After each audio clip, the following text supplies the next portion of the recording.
ಕಾಲ ಬಂದಾಗ ಸಾಕ್ಷಿಗುಡ್ಡೆ ತೋರಿಸ್ತೀವಿ ಎಂದು ಉಪಮುಖ್ಯಮಂತ್ರಿ ಡಿಕೆ ಶಿವಕುಮಾರ್ ಹೇಳಿಕೆಗೆ ಮಾಜಿ ಸಚಿವ ಎಚ್.ಡಿ. ರೇವಣ್ಣ ಟಾಂಗ್ ನೀಡಿದ್ದಾರೆ.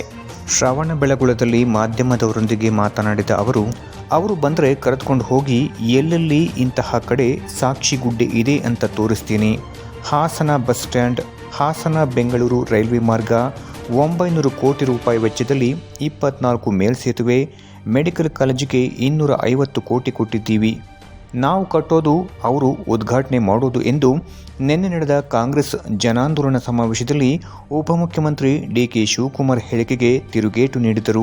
ಮಹಾಮಸ್ತಾಭಿಷೇಕಕ್ಕೆ ಅವತ್ತು ನಾನು ಪಿ.ಡಬ್ಲ್ಯೂ.ಡಿ ಮಿನಿಸ್ಟರ್ ಆಗಿ ಸುಮಾರು 250 ಕೋಟಿ ಕೇಂದ್ರ ಸರ್ಕಾರದಿಂದ ತರಿಸಿತು. ಮತ್ತು ರಾಜ್ಯ ಸರ್ಕಾರದಿಂದ ನಾನೇ ಪಿ.ಡಬ್ಲ್ಯೂ.ಡಿ ಮಂತ್ರಿ, ಎನರ್ಜಿ ಮಂತ್ರಿ ಇದ್ದೆ. ಆಗ ಸುಮಾರು ಒಂದು 400-500 ಕೋಟಿ ಹಣ ಕೊಟ್ಟಿದ್ದೀವಿ. ಕುಡಿಯೋ ನೀರು ಇರ್ಬೋದು, ಆಸ್ಪತ್ರೆ ಇರ್ಬೋದು, ಇಲ್ಲಿಗೆ ರಸ್ತೆ ಇರ್ಬೋದು, ಹಿರಿ ಸೇವೆಯಿಂದ ಬೆಳಗುಳದಿಂದ ಚಂದ್ರಪಟ್ಟಣ ಇರ್ಬೋದು, ಮೇಲ್ಕೋಟೆಗಿರ್ಬೋದು, ಮಟ್ಟೋಲೆಗಿರ್ಬೋದು, ರೈಲ್ವೆ ಮಾರ್ಗ ಇರ್ಬೋದು, ಹಾಸನದು 4 ಲೈನ್ ರಸ್ತೆ, ಹಾಸನ್ ಟು ಬೆಂಗಳೂರು 4 ಲೈನ್ 2700 ಕೋಟಿ. ಹಾಸನಿಂದ ಮತ್ತೆ 24 ಫ್ಲೈಓವರು 900 ಕೋಟಿಗೆ. ಮತ್ತು ಅದಲ್ಲದೆ ಇವತ್ತು ಹಾಸನ ಮೆಡಿಕಲ್ ಕಾಲೇಜ್ಗೆ 250 ಕೋಟಿ ಕೊಟ್ಟಿದ್ದು. ಕಾಲೇಜ್ ಬಿಲ್ಡಿಂಗ್, ಹೊಸ ಬಿಲ್ಡಿಂಗ್ ಕಟ್ಟಿದ್ವಿ. ನಾವು ಕಟ್ಟೋದು, ಅವ್ರು ಉದ್ಘಾಟನೆ ಮಾಡೋದಷ್ಟೇ.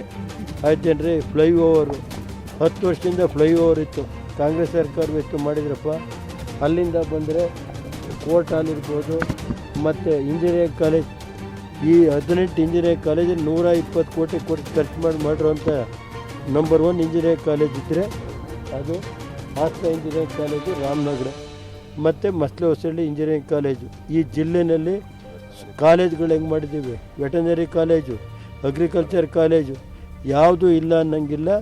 ಈ ಜಿಲ್ಲೆಗೆ ಏನು ಬೇಕೋ ದೇವೇಗೌಡರು ಅವ್ರ ಕೈಲಾದಷ್ಟು ಶಕ್ತಿ ನೀರು ಇದು ಮಾಡಿದರು. ಶ್ರೀರಾಮದೇವ ಡ್ಯಾಮ್, ಬಾಲಕೃಷ್ಣ ಅವರಿಗೆ, ನನಗೆ, ಕೇರ್ಪೇಟೆ ತಾಲೂಕಿಗೆ 150 ಕೋಟಿ ಖರ್ಚು ಮಾಡಿರೋದು. ಅದನ್ನು ಯಾವ್ಯಾವ ಸಾಕ್ಷಿ ಗುಡ್ಡೆ ಬೇಕೋ ಅದು ತೋರ್ಸೋಣ. ಟೈಮ್ ಬಂದಾಗ ಕಾಲ ಸ್ವಲ್ಪ ದಿನ ಹೋಗಿ ರಾಜಕೀಯ ಮೇಲೆ ಏನು ನಡೆಯುತ್ತೆ ಹೇಳೋಣ. ಈಗ ನಾನು ಅದ್ರ ಬಗ್ಗೆ ಏನು ಹೇಳೋಕ್ಕೆ ಹೋಗಲ್ಲ ಸರ್. ಈಗ 2023 ಚುನಾವಣೆ ನಡೀತು.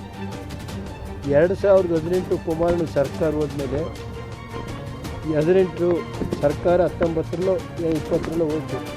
3 ವರ್ಷ ಇಲ್ಲೇ ಇದ್ದು ಏನು ನಡೀತು 3 ವರ್ಷದ ರಾಜಕಾರಣ ಅನ್ನೋದು ಈ ಜಿಲ್ಲೆ ಜನತೆಗೆ ಗೊತ್ತಿದೆ.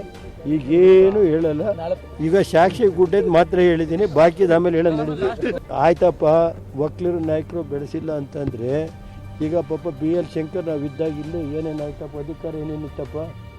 ಈಗ B.L. ಶಂಕರ್ ಕಾಂಗ್ರೆಸ್ಗೆ ಹೋದ್ಮೇಲೆ ಏನು ಮಾಡಿದ್ದಾರೆ, ಕಾಂಗ್ರೆಸ್ಗೆ ಹೋದ್ಮೇಲೆ ಏನಾಗಿದೆ, ಅವ್ರ ಪರಿಸ್ಥಿತಿ ಏನಾಗಿದ್ದಾರೆ.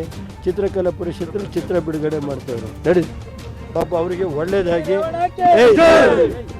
B.L. ಶಂಕರ್ ಅವರು ಒಬ್ಬ ನನ್ನ ಆತ್ಮೀಯ ಸ್ನೇಹಿತರು, ನನಗೆ ಅವ್ರ ಬಗ್ಗೆ ಗೌರವ ಇದೆ.